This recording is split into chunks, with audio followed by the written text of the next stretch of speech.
Salut les amis, j'espère que tout le monde va bien. Bienvenue dans cette nouvelle vidéo FAQ. C'est pas très original, je sais, mais c'est pour vous remercier en fait d'être aussi nombreux sur la chaîne. On a dépassé les 1000 abonnés récemment. Et bah pour vous remercier, j'ai voulu faire cette petite vidéo où je vais répondre à certaines de vos questions qui m'ont été posées sur Instagram. Donc c'est parti, mais juste avant de répondre à vos questions, j'aimerais juste vous dire que effectivement j'ai pas été vraiment présent sur YouTube ces derniers temps. Vous le savez, hein, le métier de disco mobile c'est très estival, donc on a un gros moment mariage où on peut se permettre de filmer et de montrer pas mal de contenu, et un autre moment où c'est plutôt des rendez-vous, voilà, de la planification, des choses comme ça, donc c'est, je pense, peut-être moins intéressant, même si certains d'entre vous m'ont déjà dit qu'ils seraient éventuellement intéressés de voir justement un mariage, comment ça se passe de A à Z, dès la prise de contact jusqu'au jour J, donc ça peut être éventuellement un format vidéo à faire plus tard. J'ai aussi du coup un bébé, là elle a 1 an,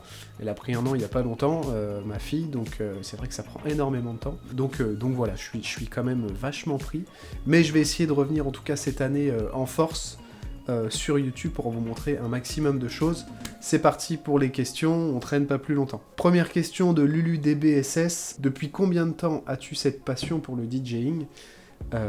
Alors, en fait, j'ai toujours écouté beaucoup de musique, j'ai toujours été un fan de musique. Pour moi, une vie sans musique, c'est impensable. Du coup, en soirée, chez les potes et tout, ça a toujours été un peu moi qui mettais les sons. Ma mère me faisait écouter beaucoup de disco, beaucoup de musique un peu funk, disco, tout ça, et un peu de musique actuelle, enfin, qui passait du coup actuelle, mais à l'époque.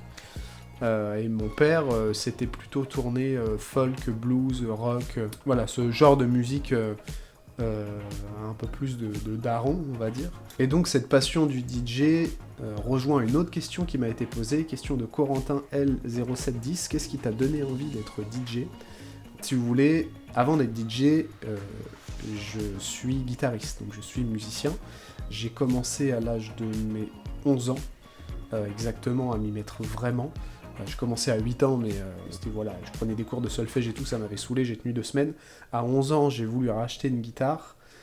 Mes parents m'ont acheté une guitare et du coup, je me suis mis tout seul à jouer de la guitare, donc en autodidacte. Pour le coup, en fait, vers la vingtaine, après avoir passé j'ai fait un bac pro commerce, donc après avoir fait des petits boulots, bossé dans le commerce et tout, il n'y avait rien qui me plaisait, donc je cherchais absolument un moyen de vivre de la musique, ou en tout cas de gagner un petit peu d'argent par rapport à ça, tout en gardant un taf à côté. Donc j'étais animateur dans un centre de loisirs pendant 6 ans, et à côté, j'ai cherché un moyen de vivre de la musique. Et donc comment ça a commencé tout ça, en fait, c'était lors d'un anniversaire d'un ami, il m'a demandé de mixer pour ses 18 ans, je crois. Moi j'avais une vingtaine d'années, j'avais 20 ans, 19-20 ans, et j'avais seulement Virtual DJ. Lui avait quelques enceintes un peu pourries de chez Ibiza, un truc vraiment pas ouf, et du coup je lui ai fait son anniversaire avec mon Virtual DJ, et j'ai bien aimé ça en fait, faire danser les gens. Donc j'avais pas de platine, j'avais rien du tout, hein, j'avais juste mon ordinateur, Virtual DJ, une souris, et puis c'est tout quoi. Et donc par la suite, je suis tombé par hasard sur une platine chez Cash Express. C'était une Traktor S4 MK1 à l'époque, qui déconnait. Il y avait des boutons qui fonctionnaient pas, le pitch de tempo sur la platine de gauche, je crois que c'était pareil, ça fonctionnait très mal et tout. Donc je l'ai acheté et j'ai commencé avec ça en fait. Et donc après, j'ai eu des opportunités via des proches d'animer telle ou telle fête d'anniversaire, baptême que j'ai fait, donc ils me donnaient un petit billet, avec ça j'ai commencé à acheter du matériel et tout, et donc voilà comment ça a commencé vraiment. L'idée principale étant que je voulais absolument vivre de la musique, mais en étant guitariste c'était extrêmement compliqué, et donc j'ai trouvé un peu cette alternative de DJ pour me faire un petit peu d'argent. Et en fait, c'est vrai que j'ai vraiment adoré faire ça. Ça a été un peu comme une petite révélation, quoi. Voilà un petit peu comment ça s'est passé, jusqu'au jour où donc j'étais animateur à côté, jusqu'au jour où ça a pris le dessus, en fait, le métier de DJ sur l'animation. Et puis, j'ai pu lâcher mon taf dans l'animation et me déclarer en tant que DJ.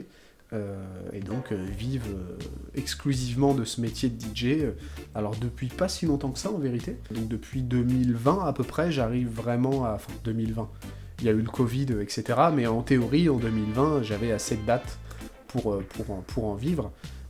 Donc heureusement que j'ai toujours eu en fait ce métier d'animateur à côté. À partir de 2020, j'avais assez de dates pour en vivre. Covid a fait que terminé, on n'a pas pu bosser 2020-2021, on a vraiment pu reprendre en 2022. Donc vraiment, ça peut peut-être étonner certaines personnes, et c'est vraiment mon métier que depuis 2022, quoi. Voilà pour la question de Lulu et la question de Corentin. Donc c'était depuis combien de temps as-tu cette passion, et qu'est-ce qui t'a donné envie d'être DJ? Donc je pense que j'ai à peu près tout répondu, et je vais juste ajouter une petite nuance. Pour moi, il y a deux types de DJ. Il y a vraiment les DJ, ce que moi j'étais avant en fait, où je faisais ça, je faisais ça avant d'en faire mon métier, le week-end, comme ça, et donc j'avais pas appris à mixer, j'avais pas appris à scratcher, je connaissais pas le mixage harmonique. Ça me disait quelque chose à l'oreille, parce que j'ai toujours été musicien, donc j'ai toujours trouvé des morceaux qui allaient bien ensemble, mais sans savoir ce que c'était en fait, sans savoir que ça portait un nom et que ça s'appelle le mixage harmonique. Je voyais les clés à côté, c'était marqué Key sur le logiciel Tracteur, et en fait je savais pas à quoi ça correspondait. Et donc au final, voilà, pour moi, il y a deux sortes de DJ, les DJ un petit peu comme ça, du samedi, qui font ça après leur taf, et qui prêtent pas trop attention à la technique, ni aux transitions, ni à tout ça. Ça pour moi c'est un peu des... Je l'étais aussi, hein, c'est pas de la critique, mais c'est un peu des playlisters, quoi.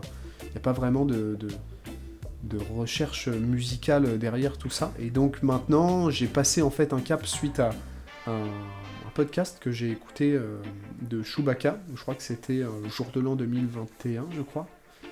2020 ou 2021, où j'ai vraiment passé un cap en disant putain, en fait, les transitions c'est ça, si tu trouves bien des sons qui vont ensemble, ça fait ça, ça, ça, et donc j'ai vraiment voulu me pencher là-dessus. Et donc depuis là, j'essaye vraiment de me perfectionner dans tout ça. En fait, pour moi, ça c'est vraiment le cœur du métier, c'est la musique. On est avant tout des musiciens des platines, en tout cas en DJ vraiment professionnel, et c'est ce que j'essaye vraiment de mettre en avant. Et donc voilà, j'ai eu un peu deux passes, la passe DJ après le taf, et vraiment la passe vrai DJ, où vraiment ton taf c'est de bosser des transitions, c'est de trouver c'est de bosser ta technique et de bosser ta musicalité en fait. Donc voilà, j'espère avoir été clair dans tout ça. On va passer aux autres questions, parce que ça fait un moment que je traîne là-dessus. Donc question de Nicolas Hack. Salut Dan, merci pour tes vidéos. Peut-on voir comment est fabriqué ton DJ Booth? Alors dans cette vidéo, tu vas pas forcément voir comment est fabriqué mon DJ Booth, mais dans des vidéos futures qui vont arriver sur des vlogs, je vais vraiment vous présenter tout mon matos. Il y a eu quelques changements, donc je vais vraiment tout vous présenter de A à Z, donc n'hésitez pas à justement vous abonner, activer la cloche pour être au courant de ce qui va sortir. Donc je reprends exactement le boulot en mars, donc Nicolas reste bien connecté, tu auras la réponse à ta question dans une prochaine vidéo. Question de Anat Event, quel est ton parcours de DJ en événementiel? Comment étaient tes débuts? Comment j'étais à mes débuts? J'étais timide. Je prenais pas beaucoup le micro, je prends toujours pas énormément le micro. Je suis pas le genre de DJ qui va prendre le micro tout le temps. Mais voilà, c'est pas mon délire de prendre vraiment beaucoup le micro. Je m'y efforce, surtout lors de la soirée dansante, parce que je sais que nos danseurs ont besoin de temps en temps d'être un peu motivés par le DJ, donc je m'y efforce. Ça coince depuis tout à l'heure. Mais voilà, j'avais pas du matos de foufou non plus. En fait, j'ai jamais voulu avoir trop de matos parce que au tout début, je chargeais ça dans une Opel Astra. Après, je suis passé sur un modèle, une Megane Break, je crois. Donc j'ai jamais eu beaucoup de place.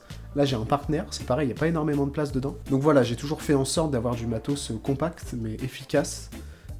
Et un peu comme tout le monde, hein, j'ai commencé avec pas grand chose, mes platines. Tiens, je vais vous mettre des photos. Je viens de me rappeler que j'ai quelques photos. Je vais vous mettre des photos, je vais en mettre une juste là, et je vais en mettre une juste là. Et donc, vous voyez, j'avais vraiment pas grand chose. J'avais vieux laser à un moment donné, vous savez, les trucs qui font les lasers verts et rouges là, tous les petits points partout, que tout le monde a, ça coûte 20 ou 25 balles sur internet, j'en avais deux. J'avais quand même acheté, pas des quad face parce que c'était un peu plus cher, mais j'avais acheté des Showtek, je sais plus quoi. Ça fonctionnait pareil que les quad face, ça fonctionne très très bien. J'avais des grosses enceintes Samsung, des 15 pouces.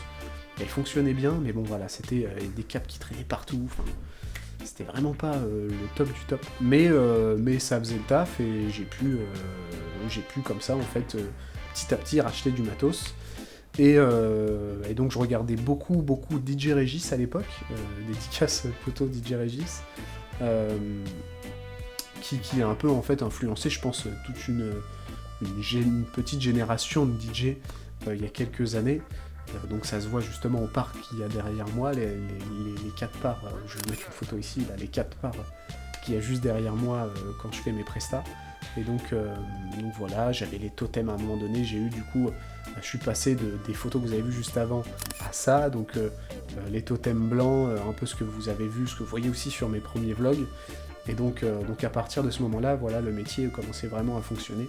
Et donc voilà, donc à mes débuts, pas de mixage harmonique, enfin très peu, en tout cas, j'étais pas conscient de ce que je faisais vraiment, mais les clients étaient satisfaits, et pour moi c'est le principal, hein. Que les clients soient satisfaits de ton boulot, c'est le principal. Donc voilà, pour répondre à ta question. Autre question de DJ Manu 2000, comptes-tu faire un petit peu plus de contenu, vu que maintenant tu as passé le cap des 1K d'abos, sinon GG, merci beaucoup. Ouais, du coup, je vais essayer de faire plus de contenu. Après, je poste beaucoup de choses sur Instagram, donc n'hésitez pas à aller me suivre sur Instagram, je vous mets le lien justement dans la description. L'idée sur Instagram, c'est de poster vraiment des vidéos courtes, percutantes, qui peuvent toucher et les DJ, et mes clients, en fait, mes prospects, donc les mariés, et éventuellement d'autres personnes comme les patrons de bar, les patrons de boîte, ce genre de choses, les patrons tout court pour les séminaires d'entreprise, les gens qui fêtent leur anniversaire, etc. Enfin, vous avez compris. Donc oui, je poste beaucoup plus de contenu sur Insta, sur YouTube, je vais essayer de poster plus de choses, mais c'est quand même beaucoup plus de boulot, c'est des longues vidéos, il faut trouver des sujets. Je vois beaucoup de DJ qui postent plein de contenu, mais par rapport à des formations, par rapport à parce qu'ils vendent des choses en fait derrière, plus ou moins. Moi, je ne vends rien derrière. En tout cas, c'est pas prévu pour le moment. Je poste du contenu pour poster du contenu, pour vous montrer ce que je fais, pour montrer aux clients ce que je suis capable de faire et ce que je propose. Mais je vais essayer quand même de mettre plus de trucs, parce que je sais que c'est assez demandé, donc Manu, reste connecté aussi, je posterai pas mal de choses. Question de Gabi27370, donc ça c'est un ado maintenant, un jeune adulte que j'avais à l'époque en primaire, en tant qu'animateur, donc qui maintenant a bien grandi. Depuis quel âge joues-tu de la guitare? Donc je l'ai répondu tout au début de la vidéo, depuis l'âge de mes 11 ans, je me suis vraiment mis à fond dans la guitare, donc ça fait, j'en ai 28, ça fait 17 ans, voilà, que je joue vraiment de la guitare. Donc les copains, c'est la fin de cette vidéo, j'espère qu'elle vous a plu. N'hésitez pas à vous abonner à la chaîne, ça fait toujours très plaisir. À lâcher le petit pouce bleu pour le référencement, posez-moi des questions en commentaire si vous voulez. Et puis restez connectés pour les vidéos qui vont sortir prochainement. À bientôt.